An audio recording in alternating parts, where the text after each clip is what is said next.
तो स्टार्ट करेंगे what if से, ऐसे सेंटेंसेस को जिन सेंटेंसेस में अगर फर्स्ट वर्ड होता है और तो लास्ट वर्ड होता है। तो अब जिस भी कैटेगरी का सेंटेंस होगा उस हिसाब से उसे हम सॉल्व करेंगे। जैसे एग्जांपल के लिए, अगर वो गुस्सा हो गई तो, अगर वो गुस्सा हो जाती है तो, लिखो अगर वो गुस्सा हो जाती है तो, या फिर अगर वो गुस्सा हो गई तो, है ना। ये हमारा एग्जाम्पल है। तो इसका आंसर लिखो, what if she gets angry, what if she gets angry. Gets होगा। हाँ गेट्स होगा, क्योंकि यहां पर मैंने क्या बताया था, जब प्रेजेंट रेगुलर की बात करते हैं तो ही शी इट और वन नेम अगर पर्सन हो तो हम क्या करेंगे, उसमें हम एस या एस लगाएंगे। तो यहाँ पर शी है, इसकी वजह से हमें गेट नहीं गेट्स बोलना होगा। तो what if she gets angry. अब अगर हम दूसरा एग्जांपल भी लिख सकते हो कि अगर मैं चला गया तो, अगर मैं चला गया तो, या फिर अगर मैं चला जाता हूं तो फिर यहां क्या करेंगे, यहां आंसर सिंपल होगा, P प्लस V1 यानी कि सब्जेक्ट प्लस वर्ब का फर्स्ट फॉर्म बिना एस के, क्योंकि यहां पर पर्सन आई है। तो सिंपल हो गया, what if I go, what if I गो।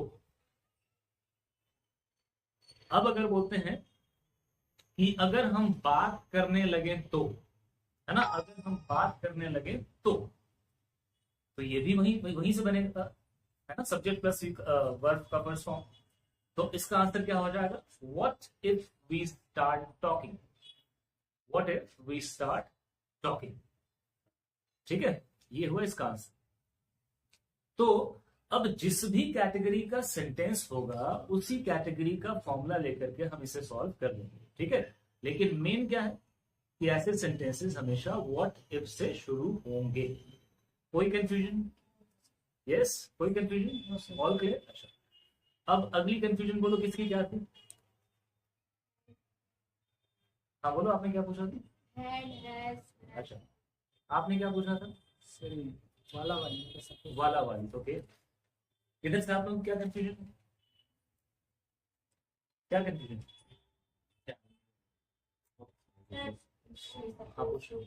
ठीक, तो देखो ऐसा करते हैं, सबसे पहले सूरज की बात का जवाब देखो। सूरज ने कहा कि पता नहीं चल पाता है कि सेंटेंस पास्ट है कि प्रेजेंट है कि फ्यूचर है ना। तो इसका सिंपल सा एक तरीका है, देखो सबसे पहले हमें सेंटेंस में देखना होगा काम। सेंटेंस में क्या देखेंगे, काम। अगर काम हो गया है तो वो पास्ट है, अगर हो रहा है तो वो प्रेजेंट है, और अगर होगा तो वो फ्यूचर है। बात करते हैं ऊपर से। अब अगर कहें था थी थे, है ना, तो ये हुआ पास्ट। है हूं हो, ये हुआ प्रेजेंट। गा गी गे होगा फ्यूचर, है ना। या फिर सेंटेंस के एंड में अगर मान लो ई आ ए या फिर या जैसा साउंड आए तो समझ लो वो पास्ट है। जैसे मैंने खाया, या आया ना लास्ट, उसने देखा, है ना, हम चले गए, है ना, तो ये हो गया पास्ट।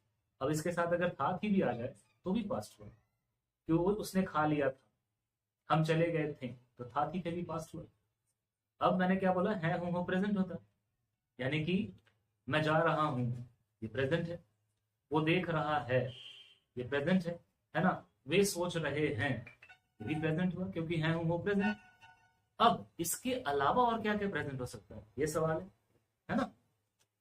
तो इसके अलावा प्रेजेंट में और क्या क्या हो सकता है, ता ती ते के साथ में लास्ट में है हूं हो होगा। जैसे वो जानता है, प्रेजेंट हो गया। हम सोचते हैं, प्रेजेंट हो गया, है ना। वो काम करता है, प्रेजेंट हो गया, यानी कि ता ती ते के साथ भी अगर है हूं हो तो वो प्रेजेंट। अब गागी के फ्यूचर हो गया, है ना। लेकिन हर गागी के फ्यूचर नहीं होगा, हर गागी के फ्यूचर नहीं होगा, क्योंकि एक गागी के पास्ट भी होता है। जैसे एग्जांपल के लिए हम देखने लगे तो ये फ्यूचर की बात नहीं है ना। इसमें स्टार्ट वाला लगेगा, जो चैप्टर मैंने आपको कराया, इस पर वीडियो भी आप लोग देख सकते हो। एंड देन हाँ, फ्यूचर वाला गागी, जैसे कि हम जाएंगे, वो कामयाब होगा, हमारे पास पैसे होंगे, हम ये अवार्ड जीतेंगे, तो ये गागी हो गया फ्यूचर। तो इस तरह से आप इजीली उसको समझ सकते हैं। ठीक है, और अगर इस पर ज्यादा कंफ्यूजन है तो बहुत सिंपल वीडियोस मैंने आपके लिए बनाए हैं, बेसिक्स, जो बिगिनर्स हैं उनके लिए। आपको टाइप करना है इज़एमआर बाय सरजीत सर, आपको सबसे पहले वो वीडियो मिलेगा, एकदम सिंपल। इज़एमआर का पूरा इजी कॉन्सेप्ट आप उसके बाद टाइप करना was work by Sarjeet sir, उस पर एक वीडियो मिलेगा अलग से जिसमें सिर्फ वॉज वर्क के बारे में सब कुछ बताया गया है। अब अगर आपको डू डज डिड में प्रॉब्लम है तो लिखो do does did by Sarjeet sir, उसको अलग से समझाया गया पूरा कॉन्सेप्ट डू डज डिड का, एकदम इजी। ठीक है, नेक्स्ट कंफ्यूजन। हाँ जी, चाहिए चाहिए। हाँ चाहिए जो क्वेश्चन पूछा जाता है उसको कौन सा मतलब कंफर्म नहीं कर पाते हैं। अच्छा ठीक है, देखो इस पर मैं चैप्टर आप लोगों को ऑलरेडी करा चुका हूँ, लेकिन फिर भी अगर कंफ्यूजन है तो इसको मैं फिर से रिपीट कर देता हूँ। ठीक है, हालांकि इस पर वीडियो भी है, आपको सिर्फ टाइप करना है शुड बाय सरजीत सर, उसमें आपका शुड वाला वीडियो भी आ जाएगा, शुड हैव वाला भी आ जाएगा, सब कुछ आ जाएगा, सब कुछ मिल जाएगा। लेकिन फिर भी बता देता हूँ कि देखो सबसे पहले जिन्होंने ये नहीं किया है वो समझे ध्यान से, और जिनका हो गया वो रिपीट हो जाएगा ना। तो चाहिए एक वर्ड होता है हिंदी में, राइट, चाहिए। जैसे हमें जाना चाहिए, उसे खाना चाहिए, हमें बात करनी चाहिए, तो चाहिए एक वर्ड होता है हिंदी का। लेकिन इंग्लिश में इसके 2 वर्ड्स होते हैं। ठीक है, जिन्होंने ये कभी नहीं किया है वो लिख लें, 2 वर्ड्स होते हैं चाहिए के लिए, एक होता है वांट, एक होता है शुड। ठीक है, एक होता है वांट और एक होता है शुड चाहिए के लिए। अब आपका सवाल ये है कि हम कब वांट यूज करेंगे और कब शुड यूज करेंगे भाई।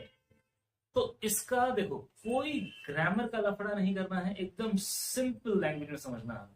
कैसे? चाहिए का मतलब मैंने इंग्लिश में क्या बोला, वांट और शुड, है ना। तो अब डेफिनेशन इसका तय करते हैं, इसका तय करते हैं कि भाई डेफिनेशन क्या होगा, कैसे पता चलेगा कि हमें कब वांट यूज करना, कब शुड यूज करना, राइट। तो सिंपल सी बात है, आपको बस सेंटेंस में देखो कोई ग्रामर का डेफिनेशन नहीं, एकदम सिंपल, चालू एकदम आम भाषा में समझोगे। आपको सेंटेंस में सिर्फ ये देखना है कि क्या उस सेंटेंस में हमें कुछ पाने की ख्वाहिश। तो हमें देखना है कि सेंटेंस में अगर चाहिए वर्ड है हिंदी का, तो उसमें हमें देखना है कि कुछ पाने की ख्वाहिश उस सेंटेंस में हमारी है या नहीं।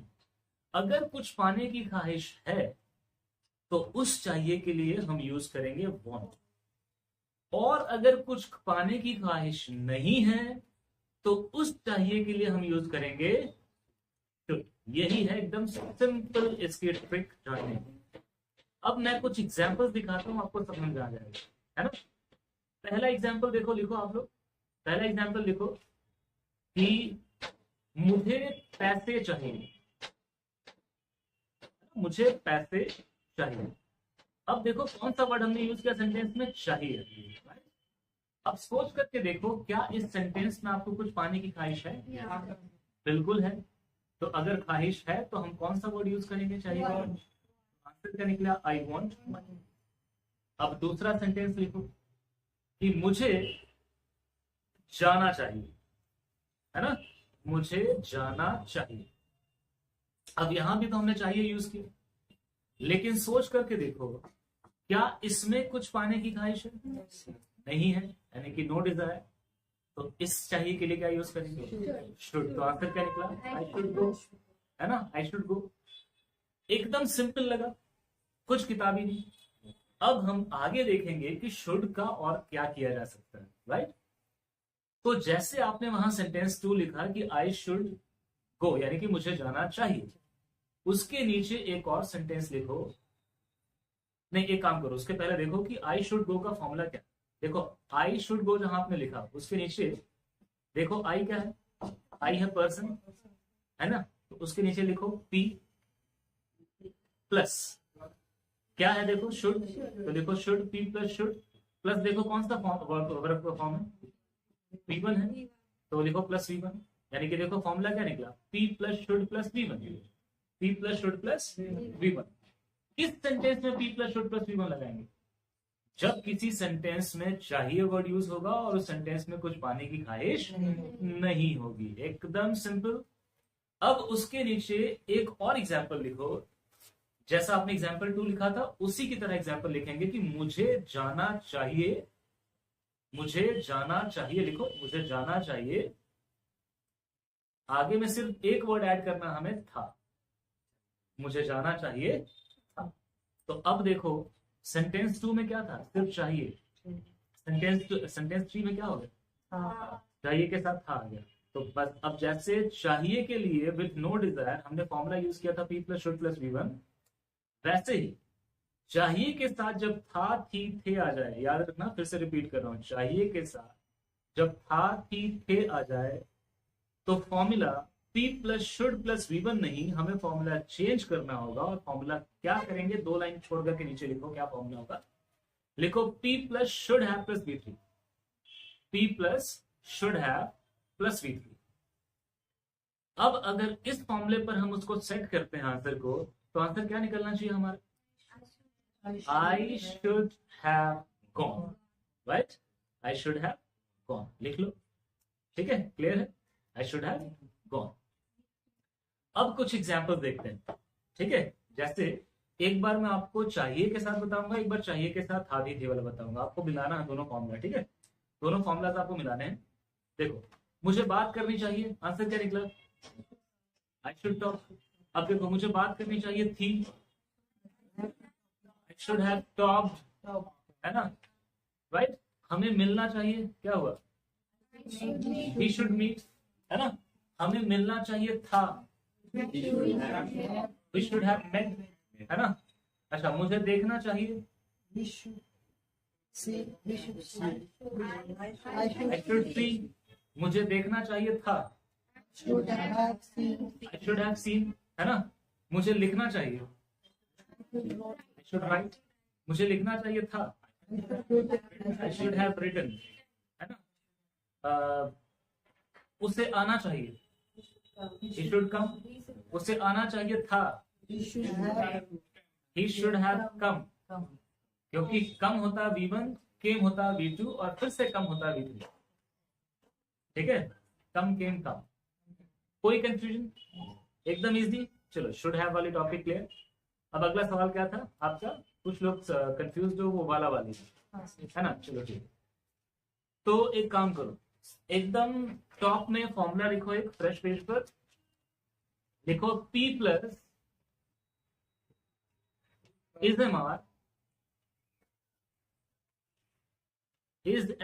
तीनों में कॉमा दे देना, ठीक है। उसके बाद एक स्लैश दो, उसके बाद लिखो वॉज कॉमा वर, फिर से एक स्लैश दो, नहीं सॉरी वॉज वर हुआ ना, स्लैश नहीं, वहां पर प्लस दो। उसके बाद लिखो सपोज, SUPPOSED, सपोज टू, उसके बाद प्लस V1, यानी कि फॉर्मूला हो गया हमारा P plus is am are was were plus suppose to plus V1। अब आपका सवाल है कि ये फॉर्मूला हमने क्यों लिखा और इस फॉर्मूले को कब यूज करेंगे, राइट। तो बहुत सिंपल सी बात है, जब भी आपको सेंटेंसेस में वाला वाली वाले मिले तो हमें ये फॉर्मूला यूज करना है। अब ये वाला वाली कौन सा है, जैसे एग्जांपल के हम लोग बातचीत करते हैं ना कि भाई मेरा दोस्त आज मुंबई से आने वाला है, मेरा दोस्त आज मुंबई से आने वाला है ना। अच्छा, आज हम इस विषय पर मिलकर बात करने वाले हैं, है ना। अच्छा, उससे अगले हफ्ते स्कॉलरशिप मिलने वाली है ना। अच्छा, मैं इस प्रतियोगिता में भाग लेने वाला हूं, है ना, हिस्सा लेने वाला हूं, राइट। अच्छा, मुझे ये मौका मिलने वाला था, है ना। मेरा भाई कल कनाडा से आने वाला था, राइट। अच्छा, हम अगले महीने इसके बारे में सोचने वाले हैं, है ना। तो ये क्या हुआ, सारा वाला वाली वाले जितने भी सेंटेंसेस हैं, ऐसे सेंटेंसेस के लिए हम इस फॉर्मूले को यूज करते हैं, P plus is am are was were plus suppose to plus V1, right. कोई कंफ्यूजन। अब हम 3 एग्जाम्पल देखेंगे, प्रेजेंट, पास्ट और फ्यूचर तीनों में। लिखो एग्जाम्पल नंबर 1, लिखो मुझे जाना चाहिए, सॉरी मैं जाने वाला, मैं जाने वाला हूं, राइट। तो देखो मैंने पहले क्या बताया था, है हूं मतलब प्रेजेंट होता है, सूरज, तो ये प्रेजेंट हो गया क्योंकि इसमें हूं है। इसके नीचे लिखो मैं जाने वाला था, तो था थी थे मतलब क्या हुआ, पास्ट हो गया। अब तीसरा एग्जांपल लिखो, मैं 5 तारीख को जाने वाला हूं, मैं 5 तारीख को जाने वाला हूं, तो अब हम यहां पर क्या देखेंगे कि सेंटेंस नंबर 3 प्रेजेंट है कि पास्ट है कि फ्यूचर है? क्या है? फ्यूचर है, क्योंकि आज 1 तारीख है और हम 5 की बात कर रहे हैं, राइट, यानी कि फ्यूचर। तो अब इज़ेमार जो फॉर्मूला में है वो है हमारे प्रेजेंट के लिए ऑप्शन इज़ेमार, और वॉज वर्ब क्या है? पास्ट के लिए ऑप्शन, और फ्यूचर के लिए कोई ऑप्शन वहां पर नहीं है, राइट। फ्यूचर का कोई ऑप्शन है नहीं है। लेकिन कैसे क्या करना मैं बताता हूँ। फिलहाल हम इसे देखेंगे कि क्या है। हाँ, तो प्रेजेंट को पहले सॉल्व करते हैं कि मैं जाने वाला हूं। आंसर क्या हो जाएगा? आई एम, क्योंकि आई के साथ एम आएगा। I am suppose to go, ये हो गया हमारा answer, I am suppose to go. अब पास्ट के लिए हमारा एग्जाम्पल क्या हो जाएगा कि मैं जाने वाला था, तो हो गया क्या? I was suppose to go, right. अब सेंटेंस 3 पर आते हैं जो बहुत इंटरेस्टिंग है, ध्यान से समझो। यहां सेंटेंस 3 फ्यूचर का है, लेकिन फ्यूचर के लिए तो हमारे पास कोई ऑप्शन ही नहीं है फॉर्मूले में। अब यहां क्या करेंगे, अगर हम सेंटेंस 3 में से डेट को निकाल देते हैं, तारीख को, 5 तारीख को लिखा गया है ना, अगर उस चीज को हम निकाल दें तो क्या बचता है? मैं जाने वाला हूं। देखो सेंटेंस 1 क्या है? सेम चीज है, तो पहले सेम आंसर लिखो सेंटेंस 1 की तरह, I am suppose to go, I am suppose to go. ठीक, अब आगे हम देखेंगे कि सिर्फ हमने एक चीज ऐड की है, 5 तारीख, तो आगे सिर्फ हम ऐड कर देंगे ऑन 5th, लिखो ऑन 5th, ठीक है। 5th, इसका मतलब फ्यूचर वाले सेंटेंसेस भी प्रेजेंट वाले ऑप्शन से ही बन जाएंगे इज़ेमार से। बस आगे हमें ये देखना है कि आगे क्या है कंटेंट, कि तारीख है कि हफ्ता है या फिर साल है या फिर महीना है। तो अगर डेज और डेट्स की बात होगी तो ऑन यूज करेंगे, जैसे भी हमने ऑन यूज किया है ना। अब अगर बोलते हैं अगले हफ्ते, तो वहां पर नेक्स्ट वीक हो जाता है। अब अगर किसी मंथ का जिक्र करते हैं, वहां पर इन यूज करते हैं, कि इन जून, जुलाई, अगस्त, जो भी है ना, राइट। कोई कंफ्यूजन? लेकिन अभी 2 बातें और बोलनी है इसके बारे में जो आपको जाननी जरूरी है। अब देखो, जैसे हमने यूज किया फॉर्मूले में P plus is am are was were suppose to plus V one, right. अब ये जो सपोज टू आपने लिखा है ना, सपोज टू, इसके ऊपर या नीचे जहां भी जगह हो, एक लाइन खींच करके ऊपर या नीचे जहां भी जगह हो वहां लिखो अबाउट। इसका मतलब ये हुआ कि आप सपोज्ड की जगह अबाउट भी यूज कर सकते हो। कोई कंफ्यूजन? यानी कि जहां जहां आपने सपोज बोला वहां आप अबाउट भी बोल सकते हो। जैसे कि I am suppose to go, तो I am about to go, है ना। I was suppose to go, I was about to go, एक ही बात। क्लियर? अब सबसे इंटरेस्टिंग बात बताने वाला हूं इस चैप्टर के बारे में, जो बहुत मजा आएगा जानकर। अब जो आपने सपोज और अबाउट लिखा है, उसको या तो दोनों को एक साथ बॉक्स में ले लो या फिर सर्कल में ले लो, ठीक है। लिया। अब वहां पर ऐसे करके क्रॉस मार दो, मार दिया क्रॉस। इसका मतलब ये हुआ कि अगर आप सपोज और अबाउट इन दोनों में से कुछ भी यूज नहीं करते हो, फिर भी आपका आंसर गलत नहीं है। यही सबसे इंटरेस्टिंग बात है इसके बारे में। जैसे आपने कहा I am suppose to go, या फिर I am about to go, तो अगर सिर्फ ऐसे कहो कि आई एम टू गो, ना सपोज लगाया ना अबाउट, तो भी आपका आंसर गलत नहीं होगा। इंटरेस्टिंग, मजा आया? टू पर यूज होगा। हाँ, टू यूज होगा, ठीक है। देखो कितनी इंटरेस्टिंग बात है ना इसके बारे में। All clear? Yes sir. चलो अब अगली कंफ्यूजन पर आते हैं। बोलो अगला सवाल क्या है? एबल, चलो ठीक, एबल एनेबल को देखते हैं। तो एबल एनेबल पर भी वीडियो है, आपको कुछ नहीं करना है, सिर्फ क्या करना है, टाइप करना है एबल एनेबल बाय सरजीत से। सबसे पहला वीडियो आपको मिल जाएगा हमारा एबल एनेबल, है ना। लेकिन चलो स्पेशल क्लास चल रही है इसलिए मैं एक बार फिर से रिपीट कर देता हूं। तो एबल अनेबल क्या है?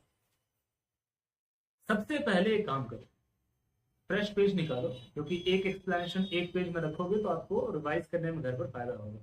तो सब ऐसे खिचड़ी नहीं करनी है, ठीक है? एक एक्सप्लेनेशन एक पेज में रखा करो, ठीक है? राइट। तो अब एक एग्जाम्पल लिखो, ऊपर में लिखो मैं चल नहीं सकता, मैं चल नहीं सकता, राइट? मैं चल नहीं सकता। अब मेरे को बताओ कि मैं चल नहीं सकता जो हमारा सेंटेंस है ये नेगेटिव है, नेगेटिव है ना, क्योंकि इसमें नहीं है।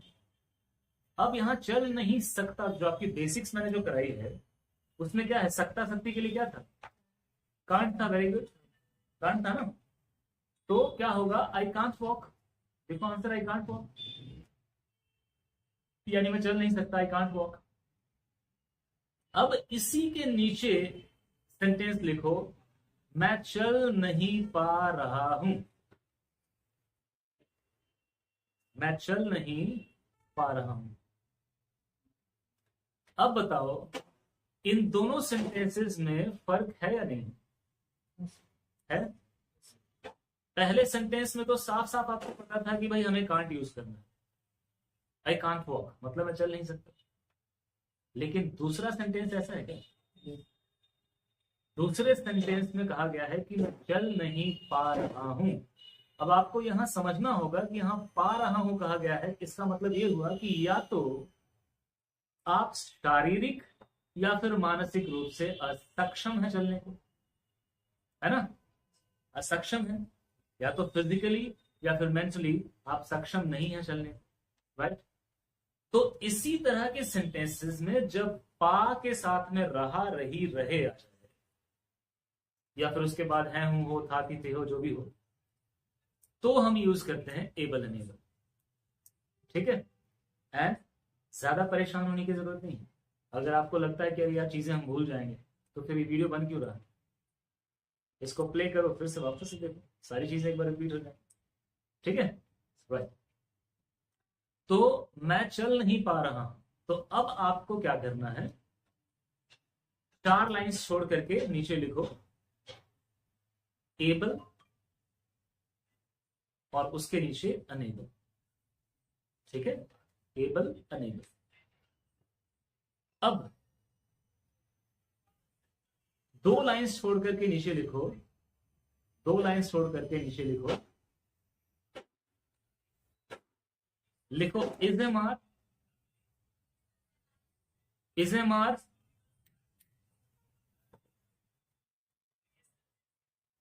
क्या लिखा?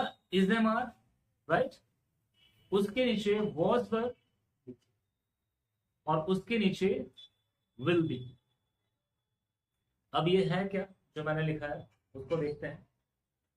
अब कई बार क्या होता है कि हम एबल अनेबल के साथ में बहुत कुछ यूज करते हैं, मॉडल वर्ब्स का यूज कर लेते हैं, डू का यूज कर लेते हैं, डज का यूज कर लेते हैं, डिड का यूज कर लेते हैं, जो कि गलत हो जाता है। तो एबल अनेबल के साथ हमें क्या क्या यूज करना? अच्छा, एक्सेप्शन हर जगह होते हैं, ये मत भूलना, एक्सेप्शन हर जगह होते हैं, लेकिन मैं ज्यादातर क्या होता है वो बता। तो एबल एनेबल के साथ हमें क्या यूज करना? इज़ेमार यूज करना है, वॉज वर यूज करना और विल बी यूज करना है। अब इज़ेमार किस कहां यूज करेंगे? प्रेजेंट, उसके बगल में लिख दो प्रेजेंट, इज़ेमार के बगल में प्रेजेंट, वॉज वर के बगल में लिखो पास्ट और विल बी के बगल में लिखो फ्यूचर, ठीक? अब हमारा सेंटेंस क्या है कि मैं चल नहीं पा रहा हूं, मैं चल नहीं पा रहा हूं, तो ये हूं से क्या मतलब हुआ? प्रेजेंट है, राइट? तो प्रेजेंट के लिए ऑप्शन क्या है? Is am are, right? अब एक यहां पर और बात आपको जाननी है, जहां पर आपने एबल लिखा है उसके बगल में ब्रैकेट में लिखो नॉट और ब्रैकेट बंद करके उसके बगल में टिक कर लो, ठीक? और जहां लिखा है अनेबल उसके बगल में ब्रैकेट में लिखो नॉट और ब्रैकेट बंद करके उसके बगल में क्रॉस मार दो। इसका मतलब ये हुआ कि अगर सेंटेंस नेगेटिव अगर सेंटेंस नेगेटिव सेंस दे रहा है और अगर आप एबल यूज करना चाहते हो तो उसके साथ आपको नॉट यूज करना होगा, ठीक मारा। लेकिन अगर अनेबल यूज कर रहे हो तो फिर आपको नॉट यूज नहीं करना है। क्यों? क्योंकि अनेबल खुद में नेगेटिव है। यही बात समझ में। तो अब ये प्रेजेंट का हमारा सेंटेंस एग्जांपल कि मैं चल नहीं पा रहा हूं, तो आंसर क्या निकला? I am not able to walk. I am not able to walk. तो यहां हमने एबल यूज किया, इसलिए हमने नॉट यूज किया, राइट। अब इसी के नीचे दूसरा आंसर भी लिख लो कि इसको और कैसे आंसर कर सकते हैं। I am unable to walk. I am unable to walk, यानी कि हम एबल भी यूज कर सकते हैं, अनेबल भी यूज कर सकते हैं। लेकिन अगर एबल यूज किया तो उसके साथ नॉट, अगर सेंटेंस नेगेटिव है, और अगर अनेबल यूज किया तो नॉट यूज करने की जरूरत नहीं है। अब कुछ पास्ट की भी बात कर लेते हैं, जैसे कि वो दौड़ नहीं पा रहा था, है ना? वो दौड़ नहीं पा रहा था, पास्ट है, तो आंसर क्या होगा? गुड। तो he was not able to run, या फिर he was unable to run, है ना? अब फ्यूचर का एग्जाम्पल भी देख लेते हैं कि तुम नहीं जीत पाओगे। देखो, तुम नहीं जीत पाओगे या फिर तुम नहीं जीत सकोगे। तो ये तो हमने बेसिक्स के चैप्टर नंबर 2 में ऑलरेडी किया हुआ है, वो बी एबल टू वाला, है ना? तो देखो, बी एबल भी लिखा है ना, विल बी, तो you will not be able to that, है ना? तो ये था एबल अनेबल। कोई कंफ्यूजन? All clear? चलो अगली कंफ्यूजन।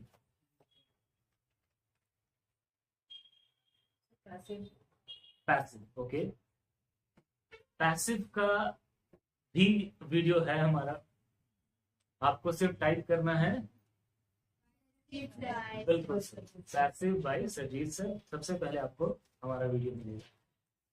लेकिन चलो, ये थोड़ा लंबा चैप्टर है, इसको देखते हैं। इसके अलावा अगर आपकी कोई छोटी छोटी कंफ्यूजन है तो पहले वो पूछो, पहले उसको एक्सप्लेन करते हैं, उसके बाद फिर आते हैं। बोलो बोलो, क्या है? कीप जानना? चलो ठीक, कीप दिखाता हूँ, देख लो कीप में क्या होता भाई।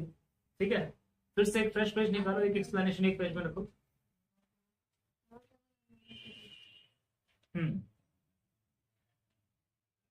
तो कीप देख लेते हैं भाई, कीप क्या होता है। तो एकदम स्टार्टिंग हेडिंग में, वो पेज के ऊपर टॉप में बीच में लिखना है, ठीक है? बीच में लिखो कीप, ठीक है? कीप ऑन लिखो, कीप ऑन, राइट? अच्छा, अब कीप ऑन के बगल में लिखो प्लस और उसके बाद V4। इसका मतलब ये हुआ कि कीप ऑन के बाद में V4 होगा। V4 मतलब वेरी गुड, वर्ब के साथ ING, वर्ब के साथ ING यूज होगी कीप ऑन के बाद में। अब बिना पर्सन के तो फॉर्मूला बनेगा नहीं, तो कीप ऑन जहां लिखा उसके पहले प्लस देके P कर दो, यानी कि P plus keep on plus V4। ये हो गया हमारा फॉर्मूला, है ना? हो गया formula P plus keep on plus V4, right? अब सवाल है कि ये फॉर्मूला, इस फॉर्मूले का करेंगे, राइट? तो देखते हैं। सबसे पहले वहां पर जो ऑन है कीप के बाद, उससे आप बॉक्स में लेकर के, उसे बॉक्स में ले ऑन को, और उस बॉक्स के ऊपर एक, ध्यान से देखो, उस बॉक्स के ऊपर एक टिक दे और स्लैश दे करके एक क्रॉस मारे। इसका मतलब ये हुआ कि ऑन को यूज किया भी जा सकता है और नहीं भी किया जा सकता है, यानी कि हम कीप ऑन भी बोल सकते हैं या फिर सिर्फ कीप भी बोला जा सकता है। कोई कंफ्यूजन? अब सवाल ये है कि भाई इस फॉर्मूले को किस तरह के सेंटेंसेस में यूज करते हैं।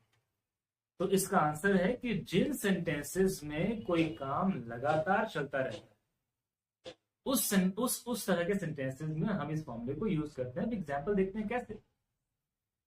जैसे वो दौड़ता रहता है, इसमें क्या हो रहा है? लगातार दौड़ता रहता है ना? वो टीवी देखता रहता है ना? वो रोता रहता है, राइट? अच्छा, वो सोचता रहता है। तो ये तो प्रेजेंट की बातें की हमने।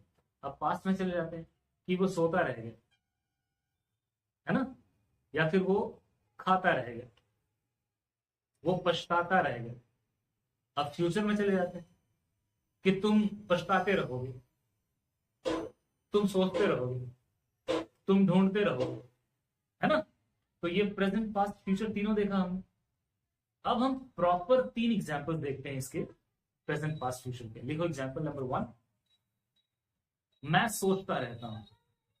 मैं सोचता रहता हूं,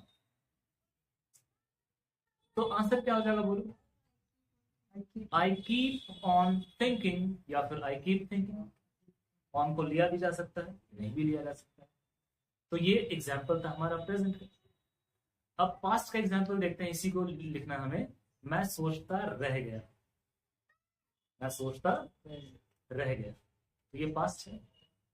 तो अब ये जो मैं सोचता रह गया आपने जो लिखा, उसके बगल में ब्रैकेट में लिखो केप्ट, KEPT।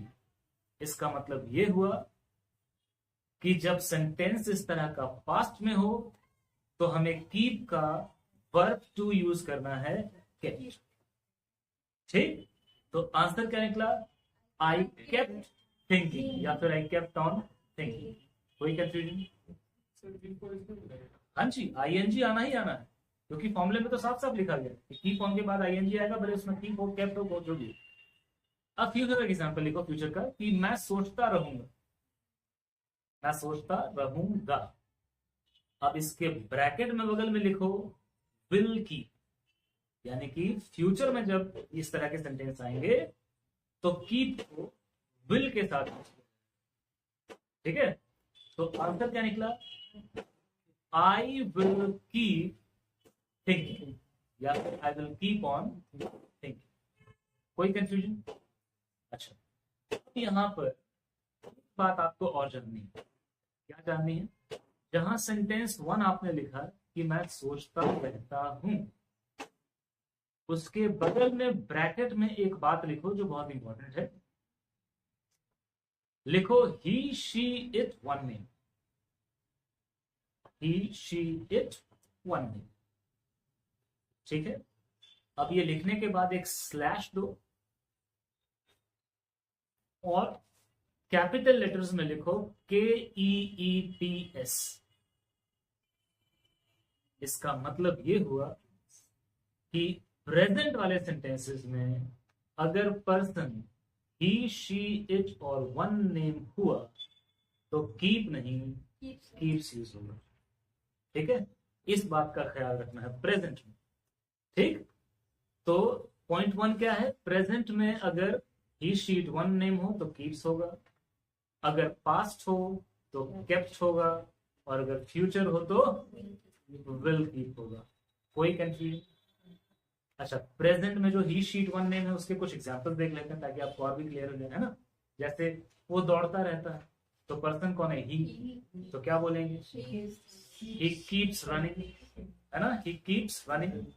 अच्छा, संजना पढ़ती रहती है,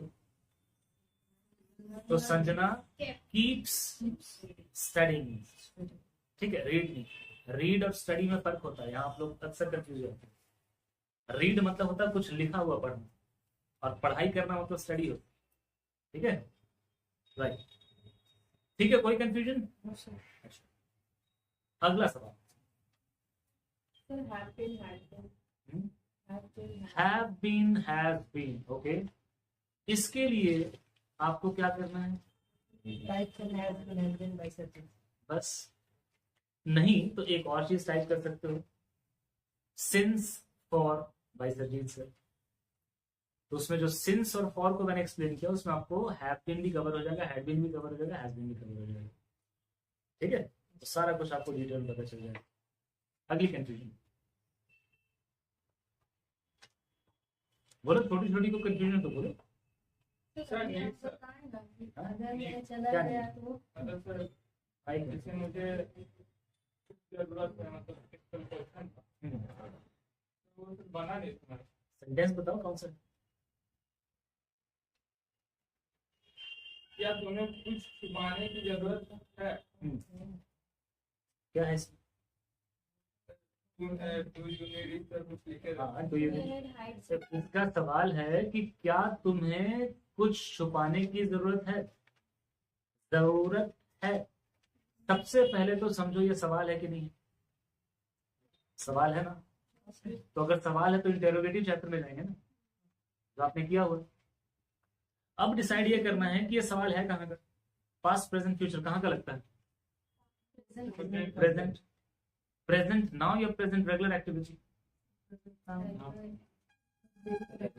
रेगुलर एक्टिविटी। तो जिसको किस फॉर्मूले पर सेट करते थे? C plus do does plus V1, right? जिसमें बताया था कि डस किसके साथ आएगा? ये शीट 1 में। यहाँ पर पर्सन कौन है? यू। तो डस है डू? डू। तो अब यू डू को क्या करेंगे? डू यू, है ना? वो क्या आंसर? Do you. अब यहाँ पर जरूरत क्या था? नीड।